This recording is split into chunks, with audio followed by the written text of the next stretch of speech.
माँ को कभी हल्के में नहीं लेना चाहिए। जैसे ही करुणा जी ने घर में कदम रखा, बेटे और बहू ने उसे अजीब नज़रों से देखा, जैसे वो कोई गलत काम करके लौटी हों। उनकी नज़रों को नज़रअंदाज करके हॉल के सोफे पर बैठकर वो मैगज़ीन के पन्ने पलटने लगी। उसे ऐसा करते देख उसके बेटे महेश का पारा 7वें आसमान पर पहुंच गया। उसने तमतमाते हुए करुणा जी से कहा, मम्मी, ये सब क्या हो रहा है? क्या हुआ महेश, तू इतने गुस्से में क्यों है? आप मुझसे ही पूछ रही हो कि क्या हुआ? क्या आपको पता नहीं है आजकल आप कैसा बर्ताव कर रही हैं? तू क्या बोल रहा है? मेरी कुछ समझ में नहीं आ रहा है। जो भी बोलना है साफ साफ और स्पष्ट बोल। मम्मी, 55 साल की उम्र में आपको ये कौन से नए नए शौक लग गए हैं? क्या आपको अपनी उम्र का थोड़ा सा भी लिहाज नहीं? खुद का ना सही, कम से कम हमारे बारे में तो कुछ सोच लेती। सब हंसते हैं हम पर कि तुम्हारी मम्मी को इस उम्र में ये सब करना क्या शोभा देता है। पापा को गए 4 महीने हो गए हैं, लेकिन आप अभी भी बिंदी लगाती हैं और पायल बिछिया पहनती हैं। इन सब से आपका मन नहीं भरा तो आपको स्टेज पर गाना गाने का शौक चढ़ा है। क्या आपको पापा के जाने का थोड़ा सा भी दुख नहीं है? आप जब देखो तब मोबाइल में व्यस्त रहती हैं। 2 वक्त खाना खाओ और शांति से रहो। तुम्हारी बहू बोल रही थी कि उसकी सहेलियां उसका मजाक उड़ाती हैं कि जिस उम्र में तेरी सास को भजन कीर्तन करना चाहिए, उस उम्र में उन्हें गाने का शौक चढ़ा है। मम्मी, क्या आपको इस उम्र में ये सब शोभा देता है? आज तो आप सुबह से ही गायब थी। कहाँ गई थी आप? किसी को कुछ बताया भी नहीं और आप फ़ोन भी नहीं उठा रही थी। हम सबको आपकी कितनी फिक्र हो रही थी। आखिर क्यों करती हो आप ऐसा? करुणा जी को गुस्सा तो बहुत आ रहा था, लेकिन उसने अपने गुस्से पर काबू किया और बोली, टीवी पर जो सीनियर सुपरस्टार स्पर्धा होने वाली है, उसके लिए 50 साल के ऊपर की महिलाओं के लिए पहले राउंड में तो मेरा सिलेक्शन हो गया था। आज फाइनल ऑडिशन था। मैंने 4 दिन पहले ही इस बारे में तुम दोनों को बताया था, लेकिन तुम दोनों ने सुनकर भी अनसुना कर दिया। तब मैं क्या करती? मुझे लगा था कि मेरे बेटे बहू मेरी खुशी में शामिल होंगे, वह समारोह में मेरे साथ आएंगे। आयोजकों ने भी विशेष तौर पर कहा था कि अपने बच्चों को साथ लाना, लेकिन तुम लोगों को तो तुम्हारे पापा के जाने के बाद मैं एक बोझ लगती हूँ। ऐसे में मैं किसको क्या बताकर जाती? रही बात बिंदी लगाने की और पायल बिछिया पहनने की, तो तेरे पापा को मेरा यही रूप पसंद था। उन्हें मेरा सूना माथा बिल्कुल पसंद नहीं था। वह चाहते थे कि मैं हमेशा बिंदी लगाकर बिछिया पायल आदि सभी चीज़ें पहनकर रहूं। पर अब तो पापा नहीं है ना, फिर अब क्यों आप ये सब पहनती हैं? तेरे पापा की आत्मा जब मुझे बिना बिंदी लगाए हुए और बिना पायल बिछिया पहने हुए देखेगी तो क्या उनको दुख नहीं होगा? मैंने पूरी जिंदगी उनकी खुशी का ख्याल रखा है, तो अब मैं कैसे उन्हें दुखी कर सकती हूँ? मेरी शादी 21 साल की उम्र में हो गई थी। 44 साल से मैं लगातार पायल बिछिया पहन रही हूँ। अब मुझे इन चीज़ों की आदत हो गई है। यदि मैं ये ना पहनूं तो मुझे कुछ अधूरा अधूरा लगता है। तू ही बता बेटा, लोग क्या कहेंगे? ये सोचकर मैं अपने मन को कब तक और कितना मारूं? जब बहू ने सलवार और जींस पहनना शुरू किया था, तब बुआ जी के टोकने पर तूने ही कहा था ना कि नारी को भी अपनी इच्छा से जीने का हक है। वो क्या पहने और क्या ना पहने, इसका निर्णय लेने का अधिकार नारी को ही होना चाहिए। तेरे पापा के जाने के बाद क्या मैं नारी नहीं रही, जो मुझे अपनी मर्जी से जीने का हक नहीं है? मुझे बचपन से ही गाना गाने का शौक था।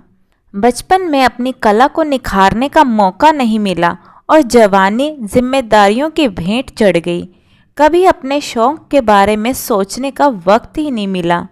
पिछले 2 साल में तो तेरे पापा ने भी कई बार कहा कि माँ बाबूजी तो रहे नहीं और बच्चे भी बड़े हो गए हैं, तो अब तुम अपने गाने का शौक पूरा कर सकती हो। लेकिन इनकी बीमारी के चलते मुझे वक्त नहीं मिला। जाने से एक दिन पहले भी इन्होंने कहा था कि करुणा, तुम समाज की परवाह मत करो, मेरी बहुत इच्छा है कि तुम अपने टैलेंट से अपनी एक अलग पहचान बनाओ। इनके जाने के बाद 3 महीने मैंने कैसे काटे मुझे मालूम है। क्या तुम दोनों 10 मिनट भी कभी मेरे पास आकर बैठे, कभी मेरा अकेलापन दूर करने की कोशिश की है? मैं कहाँ गलत हूँ बेटा?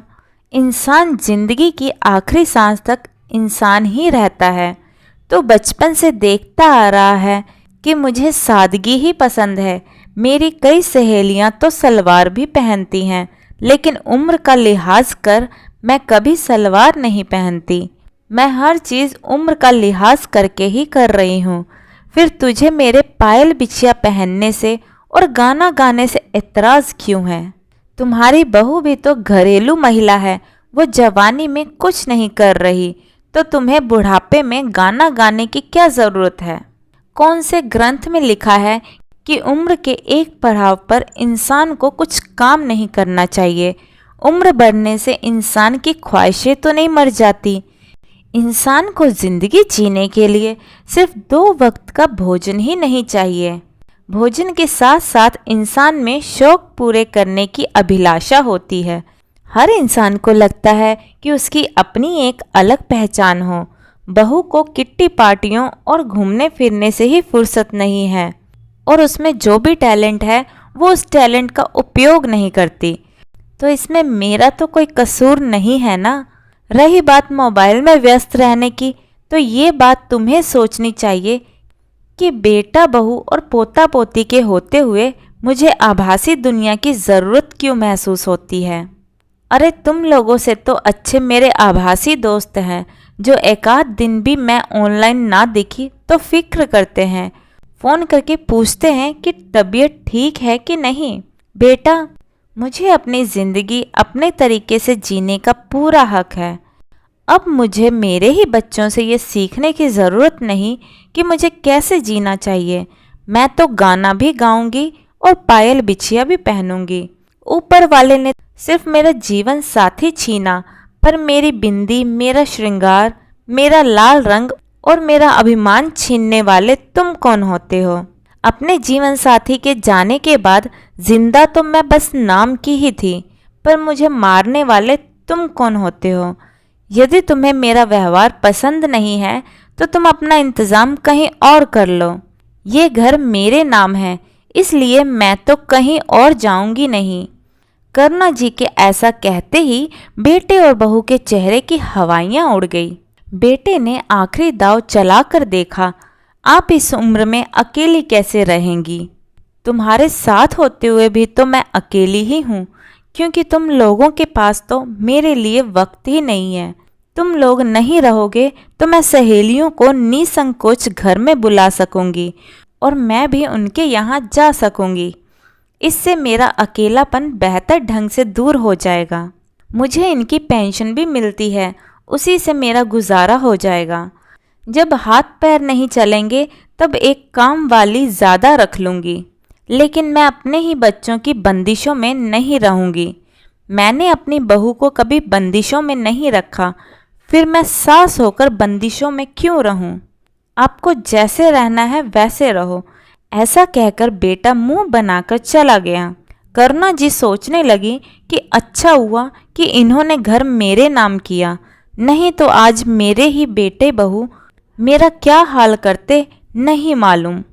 माँ बाप यदि नई जनरेशन से कदम मिलाकर ना चले तो पुराने ख्यालात के कहलाते हैं, और यदि अपनी मर्जी से जीना चाहते हैं तो ये उनको शोभा नहीं देता। ये कैसी मानसिकता है नई जनरेशन की। दोस्तों, क्या करुणा जी का फैसला सही था? हमें कमेंट बॉक्स में कमेंट करके ज़रूर बताइएगा। तो दोस्तों, आपको हमारी आज की यह कहानी कैसी लगी कमेंट करके ज़रूर बताइएगा। कहानी पसंद आई हो तो वीडियो को लाइक शेयर करें और चैनल हिंदी स्टोरीज डियर को सब्सक्राइब करना ना भूलें। वीडियो को पूरा देखने के लिए बहुत बहुत धन्यवाद दोस्तों। तो मिलते हैं अगली कहानी में, तब तक के लिए जय श्री कृष्णा।